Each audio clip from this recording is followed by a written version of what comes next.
I'll come back. So we were talking about this battery life thing. You can do the same for your phone as well. So the phone batteries normally get charged into up to 100% because you are not planning to keep the phone for 10 years. Yeah. But if you, there are certain apps you can use it. So it won't stop the charging, but it will give you an alarm when it hits at 80% or whatever. Right. And then you can stop charging it. There is a way, phones are not smart as car batteries where you don't have much battery management system in the phones.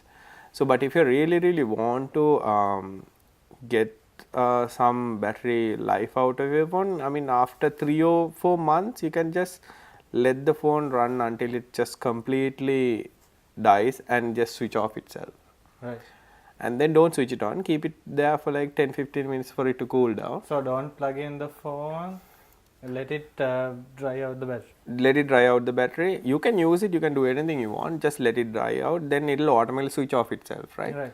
So keep it there for half an hour at least, then make sure that the phone get cooled down and all that. Then you can plug it to a charger, don't switch it on. Make sure it charged up to 100%. But normally once you plugged it in, it automatically turns on. It turns on, but the phone won't get switched on, right? Right. So keep it charged until it comes to 100%. Unplug it. Keep it again for another 30 to 40 minutes.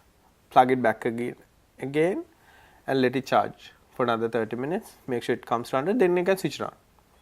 Switch it on. You can use it as, I mean, regularly you do. So let it come down again, and then you can charge it. So normally at certain points, what happens is it's not like it's improving the battery. What happens is inside the phone, the battery management system keep whatever record saying this battery can take up to this much of charge. Right. So what you're doing is you're actually resetting that battery calibration information. So it will recalculate everything. It will recalculate the battery. You can do that for laptops. You can do that for a lot of devices that use lithium polymer, lithium type batteries. So this might, correct the percentage amount shown on your device. Yes, this will correct it. So this can help. So in a car you can't do that, but in a car the system that comes with the car is really intelligent. I mean, it knows everything about it. It knows how the temperature is, and it knows how much charge it should send it to the batteries. Those systems are really intelligent because they spend a lot of money into it. Because the first cost in a car, hybrid or even a fully electric car, is the first one is the battery. Yeah. So that you put a lot of effort into it to make sure that it works perfectly. It runs for a certain amount of time. So if you take a Tesla, it's not like you can replace the battery.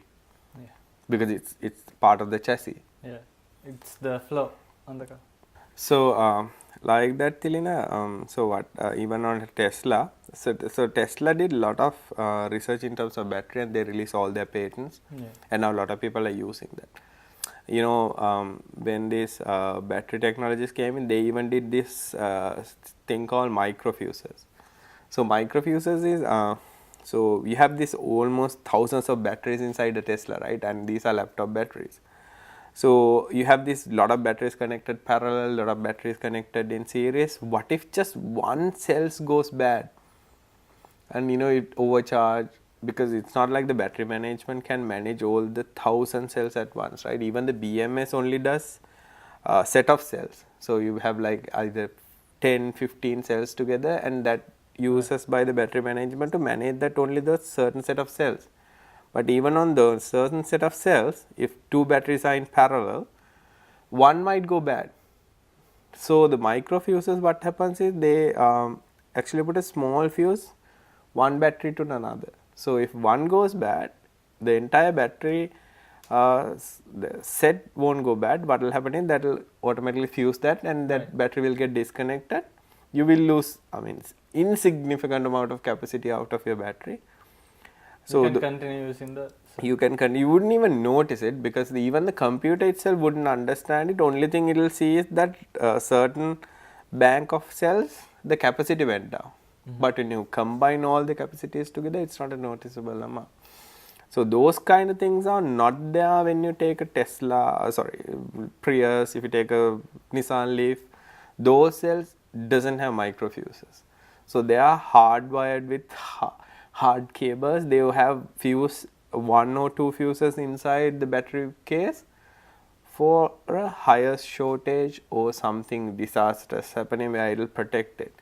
But in terms of if you replace one cell, if one that thing caught on fire, there's nothing stopping it from getting caught in fire. Yeah.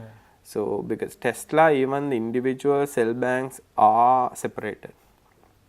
So even if one cause a fire, that will only spread to a certain amount of 10 to 15 cells. Sometimes you wouldn't even see it because it has sensors in terms of fire protection, fire detection and all that. So but it so this is, I mean, it's really difficult to tell people that batteries are not safe. A lot of people don't understand this. They are not safe. So you have to be really, really careful about how you use them, how you maintain them. So especially if you have a hybrid car, just make sure you do know what these guys are doing with it, because if you can at least replace it with a reconditioned battery, then trying to fix certain things, you might be able to sell it off to someone else who won't take the risk. But I mean, my personal opinion would be not to mess with it. This is why even Nissan itself, when they have cars coming in, they don't dispose it. You can't just throw it away, because a lot of people think electric cars are eco-friendly. Well, not necessarily, right? Because to build those batteries, there are a lot of chemicals in use. When you're disposing it again, those goes into the environment. So there are a lot of debate about it. Special precautions and procedures to exactly.